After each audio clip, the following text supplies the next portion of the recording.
नमस्कार, सुप्रभात। आप देख रहे हैं खबर एचपी और समय हो चला है हिमाचल की 25 बड़ी खबरों को जानने का। तो आइए एक नजर डालते हैं 25 बड़ी खबरों पर फटाफट अंदाज में। इससे पहले यदि आप वीडियो को लाइक नहीं किए तो लाइक कर दीजिए और चैनल को सब्सक्राइब कर लीजिए।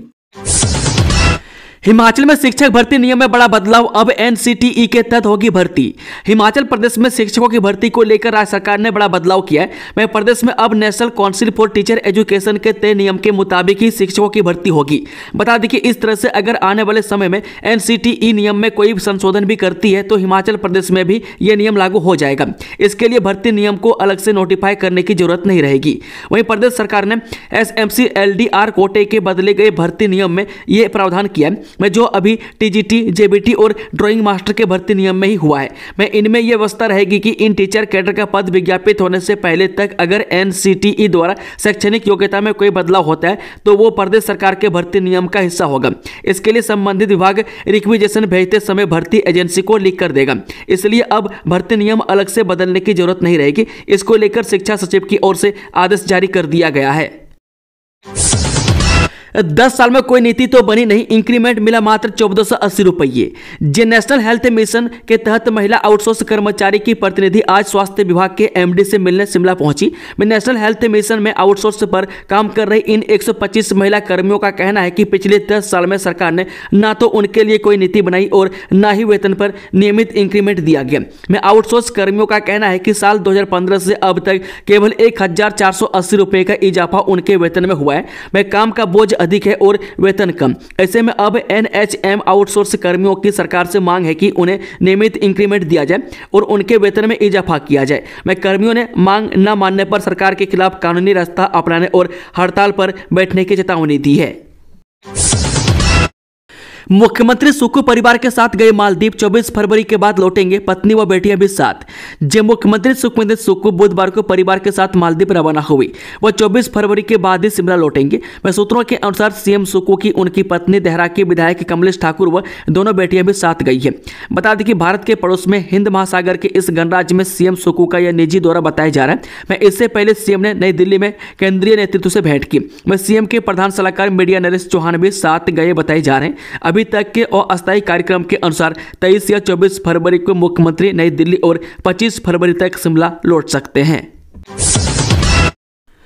बिजली बोर्ड कर्मियों ने 24 फरवरी को प्रस्तावित सामूहिक अवकाश टाला, इस वजह से लिया फैसला। राज्य बिजली बोर्ड के संयुक्त मोर्चा ने 24 फरवरी को किए जाने वाले सामूहिक अवकाश के फैसले को टाल दिया। वह युक्तिकरण के विरोध का मामला हाईकोर्ट में विचाराधीन होने पर यह निर्णय लिया है। वह बुधवार को अभियंताओं, कर्मचारियों और पेंशनरों के संयुक्त मोर्चा के पदाधिकारियों ने ऑनलाइन बैठक की। वह बिजली बोर्ड में सदस्य रहे एएस गुप्ता की अध्यक्षता में हुई बैठक में सभी संगठनों के प्रतिनिधियों ने भाग लिया। वह संयुक्त मोर्चा के संयोजक लोकेश ठाकुर और सह संयोजक हीरालाल वर्मा ने बताया कि उच्च न्यायालय में बिजली बोर्ड कर्मचारी संगठन की ओर से दायर याचिका में न्यायालय ने सरकार और बिजली बोर्ड प्रबंधन को कर्मचारियों और अभियंताओं को युक्तिकरण के बारे में जारी कार्यालय आदेशों पर सुनवाई के आदेश जारी किए और इन्हें सुनने के बाद अपना फैसला सुनाने को भी कहा है। मैं उच्च न्यायालय का सम्मान करते हुए संयुक्त मोर्चा ने 24 फरवरी के सामूहिक अवकाश के आह्वान को प्रबंधन और सरकार द्वारा कर्मचारियों की प्रस्तावित सुनवाई के दिनांक तक स्थगित किया गया है। विधानसभा अध्यक्ष कुलदीप सिंह पठानिया बोले, पत्रकारों को पेंशन देने पर सीएम से करेंगे चर्चा। जी, विधानसभा अध्यक्ष कुलदीप सिंह पठानिया ने कहा कि भारत की आज़ादी में पत्रकारों की भूमिका स्वतंत्रता सेनानियों और आज़ादी से जुड़े राजनेताओं से कम नहीं है। वे भारतीय पत्रकार कल्याण मंच की ओर से शिमला स्थित कुरुक्षेत्र विश्वविद्यालय निवास में आयोजित राष्ट्रीय संगोष्ठी एवं पत्रकार सम्मान समारोह में बोल रहे थे। पठानिया ने कहा कि पत्रकारिता की सकारात्मक, तथ्यपूर्ण और अभूतपूर्व लेखनी ने जहां करोड़ों भारतीयों को आज़ादी पाने के प्रेरित किया, मैं समय समय पर हिंदी पत्रकारिता ने समाज में नई चेतना जागृत करने का कार्य किया था। हरियाणा की तर्ज पर हिमाचल के पत्रकारों को पेंशन और अन्य सुविधाएं देने के भारतीय पत्रकार कल्याण मंच के अध्यक्ष पवन आश्री के आग्रह पर पठानिया ने कहा कि यह एक अत्यंत महत्वपूर्ण मांग है। इसके लिए वे मुख्यमंत्री के साथ चर्चा करेंगे और जो भी संभव होगा उसे करवाने का प्रयास करेंगे। हिमाचल में यहां मस्जिद के समीप लगेगी महाराणा प्रताप की मूर्ति, समुदाय विशेष ने किया था विरोध। जी नगर परिषद सुजानपुर के वार्ड नंबर 4 में डोली मस्जिद के समीप तय स्थान पर महाराणा प्रताप की मूर्ति स्थापित होगी। यहीं पर पार्क का निर्माण भी किया जाएगा। हालांकि यह सुनिश्चित होगा कि यहां पर आवागमन में किसी तरह की कोई दिक्कत न हो। वह नगर परिषद सुजानपुर की बैठक में बुधवार को यह निर्णय लिया है। बता दें कि इस बैठक में नव सुजानपुर की अध्यक्ष शकुंतला देवी, उपाध्यक्ष मनीष गुप्ता और कार्यकारी अधिकारी अजमेर ठाकुर सहित सभी पार्षद मौजूद रहे। बैठक में तय स्थान पर मूर्ति लगाने और पार्क बनाने के निर्णय को बरकरार रखा गया है। बीते दिन यहां पर मूर्ति स्थापित करने का मुस्लिम समुदाय के लोगों ने विरोध जताया था। इस सिलसिले में इन लोगों ने डीसी हमीरपुर से मुलाकात की थी, जिसके बाद से सुजानपुर प्रशासन को मामले में आगामी निर्देश दिए गए थे। इस बीच स्थानीय लोगों और विश्व हिंदू परिषद ने तय स्थान पर पार्क बनाने और मूर्ति स्थापित करने की मांग उठाई थी। वहीं विहिप और स्थानीय लोगों का तर्क है कि नगर परिषद और सरकारी भूमि पर यह निर्माण किया जा रहा है। ऐसे में समुदाय विशेष के लोगों का विरोध वाजिब नहीं है। वहीं नगर परिषद सुजानपुर की बैठक में यह निर्णय भी लिया गया कि वार्ड नंबर 2 के ऐतिहासिक नौन का सौंदर्यीकरण कर यहां पर मूर्तियां स्थापित की जाएंगी। उत्कृष्ट कार्यों का मुआयना करने हिमाचल पहुंची जायका नेपाल की 11 सदस्यीय टीम, हुआ भव्य स्वागत। जायका वानिकी परियोजना के अंतर्गत हो रहे उत्कृष्ट कार्यों का मुआयना करने के लिए जायका नेपाल की 11 सदस्यीय टीम 4 दिवसीय हिमाचल दौरे पर पहुंची है। वह बुधवार को टीम के सदस्य परियोजना प्रबंधन इकाई शिमला पहुंची, जहां उनका भव्य स्वागत किया गया। मुख्य परियोजना निदेशक एवं वन बल प्रमुख समीर रस्तोगी और परियोजना निदेशक श्रेष्ठानंद शर्मा ने प्रतिनिधियों को हिमाचली टोपी और शॉल भेंटकर अभिनंदन किया। उन्होंने जायका नेपाल की टीम को हिमाचल में चल रही परियोजनाओं की गतिविधियों से अवगत करवाया। इसके बाद यह टीम राधे कृष्णा स्वयं सहायता समूह घन्नाहट्टी पर पहुंची। उन्होंने यहां ग्रुप की ओर से तैयार किए गए पाइन नीडल प्रोडक्ट्स की सराहना की। जायका नेपाल के प्रतिनिधियों ने हाइड्रोपोनिक पायलट प्रोजेक्ट साइट नालहट्टी बंदर नसबंदी केंद्र टूटीकंडी और हिमालयन वन अनुसंधान संस्थान पंथा घाटी का दौरा किया। होटलों से भी महंगा होगा अब होम स्टे का पंजीकरण, मनमाने तरीके से तय की फीस। हिमाचल प्रदेश सरकार की ओर से बनाए गए होम स्टे नियम 2025 में शहरी क्षेत्र में होम स्टे की पंजीकरण फीस होटलों से भी महंगी हो गई है। प्रदेश के नगर निगम क्षेत्रों के लिए होम स्टे रूल्स में पंजीकरण फीस 12,000 रुपये सालाना निर्धारित की गई है, जबकि होटलों के पंजीकरण की फीस 3,000 रुपये 3 साल के लिए तय की गई है। होम स्टे के लिए 12,000 रुपये फीस 4 से 6 कमरों के लिए तय की गई है, जबकि होटल की 3,000 रुपये पंजीकरण फीस 10 कमरों तक के लिए तय की गई है। इतना ही नहीं, होटलों की नवीनीकरण फीस पंजीकरण फीस की 50% है, जबकि होम स्टे के लिए नवीनीकरण फीस भी पंजीकरण फीस के बराबर ही तय की गई है। होम स्टे में पंजीकरण फीस मासिक 1,000 रुपये है, जबकि होटल के कमरे की मासिक फीस 83 रुपये बन रही है। हालांकि होटल के पंजीकरण के लिए सरकार की ओर से नगर निगम और शहरी विकास विभाग की रिपोर्ट प्रदूषण नियंत्रण बोर्ड से स्थापना संचालन की सहमति और ड्राइंग में बाथरूम, शौचालय, पार्किंग, किचन, डाइनिंग एरिया, वर्षा जल संचयन प्रणाली और सौर प्रणाली की व्यवस्था अनिवार्य की गई है। 26 मार्च को पारित होगा हिमाचल का बजट, इस दिन शुरू होगा सत्र। हिमाचल प्रदेश विधानसभा सचिवालय ने 10 मार्च से विधानसभा का बजट सत्र शुरू करने की अधिसूचना जारी कर दी है। राज्यपाल शिव प्रताप शुक्ल के आदेश के बाद हिमाचल प्रदेश की 14वीं विधानसभा का यह 8वां सत्र बुलाया गया। बजट 17 मार्च को पेश होगा, जबकि 26 मार्च को पारित होगा। मुख्यमंत्री सुखविंदर सिंह सुक्खू बतौर वित्त मंत्री अपने कार्यकाल का तीसरा बजट पेश करेंगे। 10 मार्च को 2 बजे से शुरू होने जा रहे इस सत्र की शुरुआत राज्यपाल के अभिभाषण से होगी। जुब्बड़हट्टी एयरपोर्ट पर तैयार होंगे पोर्ट, एक साथ 3 विमान हो सकेंगे पार्क। हिमाचल प्रदेश की राजधानी शिमला के जुब्बड़हट्टी एयरपोर्ट पर एक साथ 3 विमान खड़े हो सकेंगे।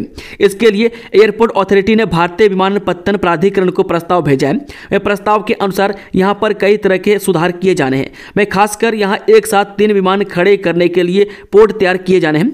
वहीं भवन की रेनोवेशन और प्रतीक्षालय की हालत सुधारी जाएगी। अभी जुब्बड़हट्टी में एक विमान पार्क करने की सुविधा है। मौजूदा समय में यह भवन की हालत अन्य राज्यों के एयरपोर्ट जैसी नहीं है, जबकि यहां पर देश विदेश से पर्यटक इसी रनवे से शिमला पहुंचते हैं। भानुपल्ली ले रेल लाइन के लिए 400 करोड़ से जकात खाना में बनेंगे 2 पुल। जब भानुपल्ली बिलासपुर ले रेल लाइन के लिए जकात खाना में सतलुज नदी पर 400 करोड़ की लागत से 2 पुलों का निर्माण होगा। इस टेंडर को रेल विकास निगम ने खोल दिया और जल्द ही इसे आवंटित कर दिया जाएगा। इसके अलावा 20 किलोमीटर लंबी टनलों में संचार प्रणाली स्थापित करने के लिए 44 करोड़ 32 लाख रुपए का टेंडर भी मंगलवार को खोल दिया। रेल विकास निगम इसे भी 18 मार्च को आवंटित कर देगा। सिग्नल और टेलीकम्युनिकेशन की 44 करोड़ की परियोजना के तहत बीएचएफ संचार प्रणाली, CCTV, PA system, emergency call और सेवा टेलीफोन जैसी सुविधाएं स्थापित की जाएंगी। वह टेंडर की अंतिम तिथि 18 मार्च रखी गई है और इसमें ऑनलाइन निविदा प्रक्रिया के तहत बोली लगाई जाएगी। घबराए नहीं, आईजीएमसी 15 दिन में छुड़वाएगा चिट्टे की लत। बुधवार और शनिवार को लग रही है विशेष ओपीडी। जो आपको चिट्टे की लत है तो घबराए नहीं। इंदिरा गांधी मेडिकल कॉलेज शिमला आए और 15 दिन में इस लत को छुड़वाएं। मैं नशे के आदि को 15 दिन का कोर्स करना होगा। मैं इलाज निःशुल्क होगा। मैं पहले 7 दिन में चिट्टे के आदि मरीज के शरीर से उस केमिकल को जड़ से खत्म किया जाएगा मैं जिससे चिट्टे की तलब महसूस होती है। मैं इसके अगले 7 दिन दवाइयों और इंजेक्शन से इलाज होगा। बता दें कि आईजीएमसी में बुधवार और शनिवार को चिट्टे के पीड़ितों के लिए विशेष ओपीडी शुरू की गई है। वह सुबह 9:30 बजे से शाम 4 बजे तक उपचार किया जा रहा है। वह चिट्टे की गिरफ्त में छोटी उम्र के बच्चे भी आ रहे हैं। मैं अधेड़ भी चिट्टा ले रहे हैं। मैं नाबालिग शौक में ही पार्टियों में चिट्टा ले लेते हैं। मैं इसके बाद इसके आदि बनते जाते हैं। महिलाएं और युवतियां भी चिट्टे की गिरफ्त में। मैं नशे के आदि 2 से 3 लोग रोजाना इलाज के लिए अस्पताल आ रहे हैं। मैं आईजीएमसी के मनोचिकित्सक विभाग के assistant professor doctor Ravi Sharma ने कहा कि ऐसे लोगों के इलाज के लिए परिवार खुद आगे आए। इलाज से घबराएं नहीं, जिंदगी पहले की तरह हो जाएगी। रेखा गुप्ता होंगी दिल्ली की नई मुख्यमंत्री। शालीमार की विधायक रेखा गुप्ता होंगी नई दिल्ली की नई मुख्यमंत्री। वह पिछले 10 दिनों की कसमकस के बाद आखिर भारतीय जनता पार्टी ने दिल्ली के मुख्यमंत्री का ऐलान कर दिया। बता दें कि आज यहां देर शाम हुई विधायक दल की बैठक में दिल्ली सदर के विधायक प्रवेश वर्मा व विजेंद्र गुप्ता ने उनके नाम का प्रस्ताव रखा। रेखा गुप्ता राष्ट्रीय महिला मोर्चा के उपाध्यक्ष भी हैं। वह चुनाव में 70 सीटों वाली दिल्ली विधानसभा में बीजेपी को 48 और आम आदमी पार्टी यानी कि आप को 22 सीटें मिली थी। मैं कांग्रेस को 1 भी सीट नहीं मिली थी। अब पुलिस को चकमा देकर फरार हुआ मुजरिम धर्मशाला कोर्ट में थी पेशी।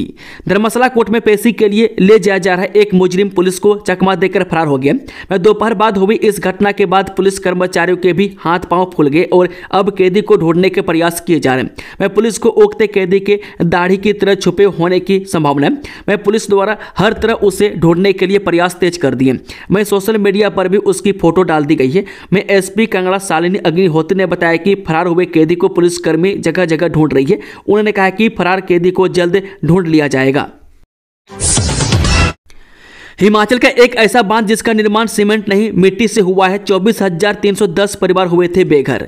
हिमाचल प्रदेश के जिला कांगड़ा में ब्यास नदी पर पोंग बांध निर्माण का प्रस्ताव वर्ष 1926 में रखा गया था। वह पूरी औपचारिकताओं को पूरा करने व भौगोलिक परिस्थितियों की जांच परख करने के उपरांत वर्ष 1961 में इसका जोरों शोरों से कार्य शुरू हुआ।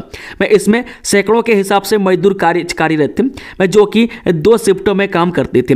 13 सालों की मेहनत उपरांत वर्ष 1974 में इसका कार्य पूरा हुआ तथा इसका उद्घाटन भी हुआ। यह बांध मानव निर्मित है। वह बांध निर्माण में सीमेंट नहीं अपितु मिट्टी का ही प्रयोग हुआ है। इसको देश का सबसे ऊंचा बांध होने का गौरव प्राप्त था तथा इसकी ऊंचाई समुद्र तल से 1430 फीट है। इस बांध की ऊंचाई 436 फीट तथा लंबाई 64 से 1 फीट है। इसकी चौड़ाई 15 फीट है जबकि आधार पर इसकी चौड़ाई 2001 फीट है।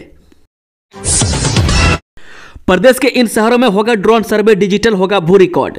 हिमाचल के शहरी निकायों में डिजिटल तकनीक लाने के लिए प्रदेश सरकार ने नई पहल की है। इसके लिए सरकार ने हिमाचल प्रदेश के 4 शहरी निकायों के ड्रोन सर्वे करवाने का निर्णय लिया है। वह प्रदेश के सोलन, मंडी, पालमपुर व नादन को पायलट प्रोजेक्ट के तहत चयनित किया गया। वह पहले फेज में इन 4 शहरों के नगर निकायों का पूरा रिकॉर्ड डिजिटली तैयार किया जाएगा। इससे अन्य कार्यों के अलावा भूमि रिकॉर्ड में पारदर्शिता आएगी और भूमि विवादों में भी कमी करने की योजना पर काम किया जाएगा।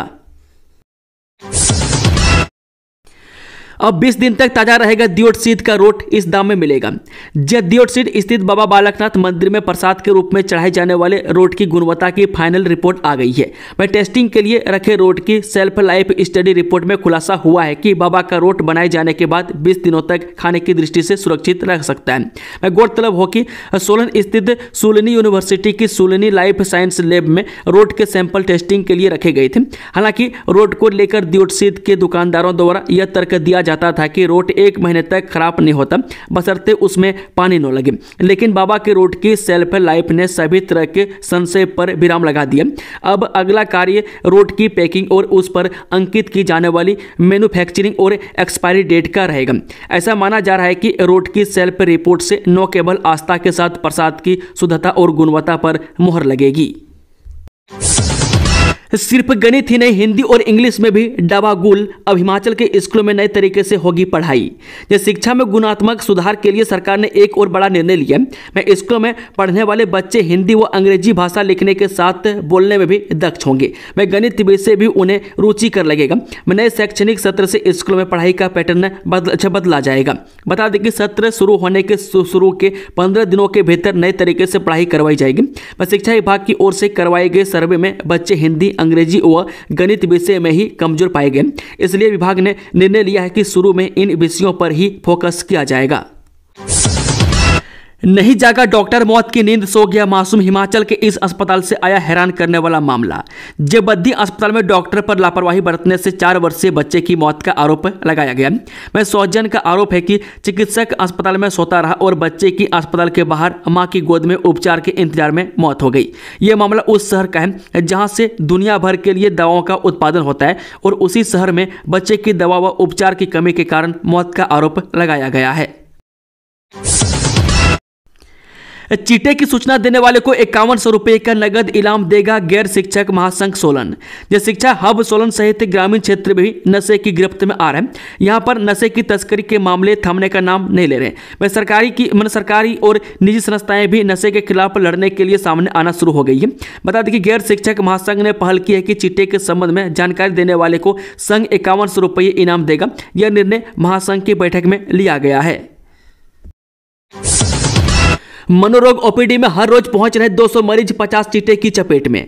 श्री लाल बहादुर शास्त्री मेडिकल कॉलेज नेरचौक में रोजाना औसतन 200 लोग इलाज के लिए पहुंच रहे हैं। मैं इसमें 50 युवा चीटा की लत से छुटकारा पाना चाहते हैं। वह चीटा और दूसरे नशे की लत लगने के बाद अभिभावक और खुद युवा अपना उपचार करवाने आ रहे हैं। मैं नेरचौक मेडिकल कॉलेज में उपचार करवाने पहुंचे युवाओं का मनोचिकित्सक दवाओं और काउंसलिंग के जरिए मार्गदर्शन कर रहे हैं। मंडी ही नहीं, कुल्लू, लाहौल स्पीति, बिलासपुर, कांगड़ा और चंबा से भी युवा इलाज के लिए आ रहे हैं। मनोचिकित्सा विभाग में 5 डॉक्टर, 2 क्लिनिक चिकित्सक, 1 मनोवैज्ञानिक, डाटा ऑपरेटर, सिक्योरिटी गार्ड के साथ 11 व्यक्ति सेवाएं दे रहे हैं।